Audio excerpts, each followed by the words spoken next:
Ted, from your perspective, why does our water system need an upgrade, and why has it become urgent that we complete it?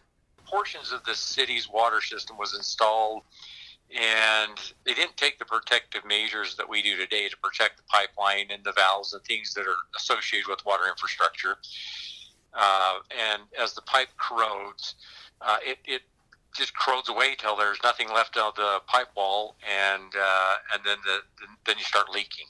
And recently, the city had several leaks, as probably most people are aware, in one weekend or over the course of 3 or 4 days. And when that pipe was pulled out of the ground, it became very evident that the pipe's just corroded to where it's now corroded through the pipe wall. There's also soil conditions that contribute to that. You might hear called hot soils, which is essentially corrosive soils, which it appears we probably have in parts of the city. It accelerates that process of deterioration of the pipe wall. So, which creates, kind of emergencies in the city, because when you develop a leak in the water line, you have to shut off the water system to repair and replace it. So it's come to the point where essentially a lot of pipes had reached their life given the conditions they were installed, and it's now time to replace them. For some of these areas where we've seen the worst case leaks and the worst case corrosion, it's going to continue to happen, and will probably start to happen at a faster rate.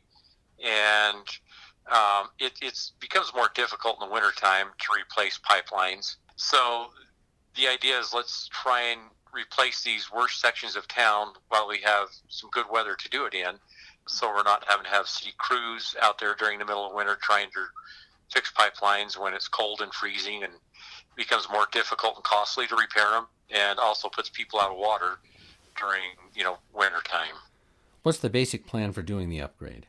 When these breaks happened, the city kind of sat down and they looked at where the oldest pipe has been installed in town and where they've been having the most breaks.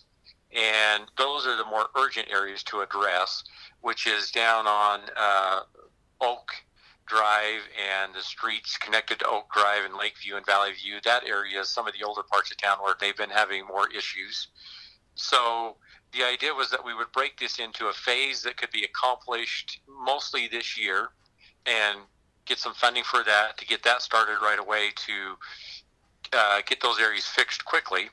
And then while those areas are being worked on this fall, we're also going to be working on what they call a capital facilities plan, where we can kind of plan out how to replace other areas in the city and determine what would be most critical, how we phase the projects, what's the best options for funding them, to replace the pipes that are not as critical right now but still will need to be replaced.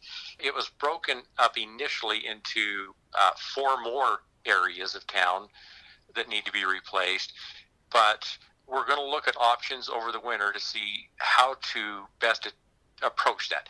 It could be in multiple other phases, and it probably wouldn't be a lot, or it could be one more single phase. We're looking at a loan to cover the costs. Can you give us some details about it? I can probably share as much as we know right now. There were some studies done a while back, and the state determined through these studies that there's about $32 billion worth of water infrastructure needs between now and 2060. And of that, there's $18 billion of that cost that is just attributed to replacing aging infrastructure in the state. Obviously, a community like Woodland Hills, doesn't have the capital funds in place, and neither do many communities, to pay cash for projects that cost millions of dollars. Mm-hmm. So there are multiple agencies out there that provide funding for infrastructure projects. Ultimately, we decided that it was best to approach right now the Division of Drinking Water, and they were able to offer a loan to the city. We were seeking $3 million initially. In this case, when we talked to the Division of Drinking Water, we look at all the city's expenses related to the water system and the revenue generated by the water system to determine there's not enough revenue generated to repay a loan as it currently stands in the city. So with some adjustments to our average water bill, we could qualify for initially a low interest loan. Ultimately, we looked at if we raised our request by $200,000, it would qualify us for a 0% interest loan, and possibly even some what they call principal forgiveness, which is a way of saying we don't have to repay some of it. Oh. We don't know that yet. That's why I say I caveat a little bit, because that's what the staff is recommending, and ultimately it's up to the board to determine what the final terms are. In order to qualify for the loan, we'll have to raise our water rates. Why is that? Within the city right now, we do generate enough revenue to cover our expenses, but just barely. And we don't generate enough revenue to be able to repay the cost of the loan. So we have to raise our average water bill to repay the loan. We're working on the finance committee to determine how much of a raise we need. And it's done through a combination of a couple of ways. Within the water bill, essentially there are two costs. We pay a base rate basically to maintain the water system.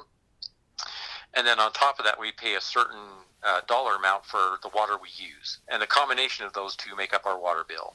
So ways we're looking at this is it could be an increase in the base rate as well as some increase in the water usage rate, or the cost per 1,000 gallons of water. From what I understand, the cost of our water, the base rate, and the water rates haven't been increased for quite a few years. It's just tough to keep up with, inflation and increases in materials and operating expenses without having some adjustments from time to time. And it's probably time for that adjustment to be able to take care of our aging infrastructure so we can keep providing the community with water. Part of the water rate increase could be what's called a standby fee. Yeah, and this is something that other communities do as well. There are lots within the community that have been platted, and there is a water service to that lot. And it takes a certain amount of cost to just keep the infrastructure in place so that when someone builds a house on that lot, we have the infrastructure there to connect to the water system. And so a lot of communities now are implementing what they call a standby rate. If someone has platted a lot, they own the lot, that we need to collect some fee to maintain that service to the lot. It is typically not as much as like a base rate for someone that is connected and receiving water from the water system. And so there's been some discussions in the city that we should look at a standby rate. It's a little bit less reliable, so we don't want to count on it as something that would pay back a loan, but it helps generate revenue for replacing system down the road. So once the loan is paid off and the upgrade's finished, will our water rates go back down? I'm going to say typically not. They typically don't go back down. The terms on the loan are 30 years. And even if the loan is paid off earlier, we still need to collect that revenue to continue to replace aging infrastructure. And also we're going to have just inflation, drives costs up to operate and maintain the system. So it's likely, one, that the term's going to be far enough out that it'll have to be in place probably permanently, and probably should be reevaluated every 5 years to determine if it's sufficient to build funds to replace the system when the rest of the system continues to age. So it's likely it wouldn't go back down. The city also had some money set aside that'll be used for the upgrade. What do you know about that? I probably don't know as much as some of the city staff might know. Typically, it's an expense that's built into the water cost. And I guess the simplistic way of thinking of it is there are occasions where we collect more revenue than we spend during the year to operate or maintain the system. It's called a capital replacement account that can go towards future replacement projects. It might have been $500,000 or something like that. We obviously don't want to drain the bank account. We want to keep some aside for future projects. So the city council talked about putting upwards of $400,000 towards this project. When we got working with the funding agency, we were balancing the amount of loan we were requesting, the best interest rate we could get with maybe some principal forgiveness on the funding agency side, and ultimately came up with the best balance was for the city to contribute about $300,000 towards this project. Do we know how long the entire upgrade will take? Right now, the best we could say is it's probably a few years. This first phase that we're just going to get underway on this year is roughly 3 miles of thing. Cost-wise, it's probably a little less than a third of what we had planned as the overall needs of the city to replace all the infrastructure. I think ultimately there's about $10 million worth of infrastructure replacement needs for the water system.